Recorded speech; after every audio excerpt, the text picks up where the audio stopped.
The next one that we're going to do is a blanket stitch, and that is a decorative stitch. You can see it along a lot of the edges of these plushies, and it's a more visual stitch. It's kind of like a two dots and a line across the top.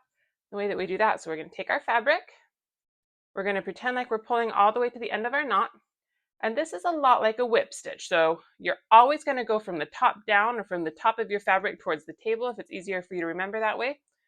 So we're going to go from the top down like we're doing a whip stitch, except instead of going straight down, we're going to pull our needle and we're going to stick it through the top. So from the top down, and I'm leaving enough of a bubble right here that I am pulling it over the top of my needle. And I'm going down, grabbing the tail end of this fabric and wrapping it over the top of my needle. So I'm slowly moving along my fabric, always going from the top of my fabric to the table. And then I'm grabbing the tail end of my fabric and I'm wrapping it around the top of my needle. It just makes this neat little decorative stitch.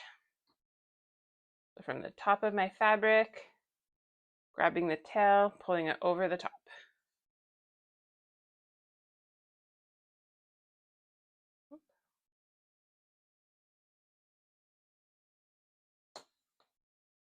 Thank you so much for going through these tutorials with me. If you are interested in some beginner felt sewing crafts, be sure to check out my channel or my blog. My blog is slicespoon.com, and I have a whole bunch of these patterns. I just click and print. They've got the video walkthrough and a picture of the end kind of thing that you're making. Great for beginners and just like a quick and easy and I think very fun craft.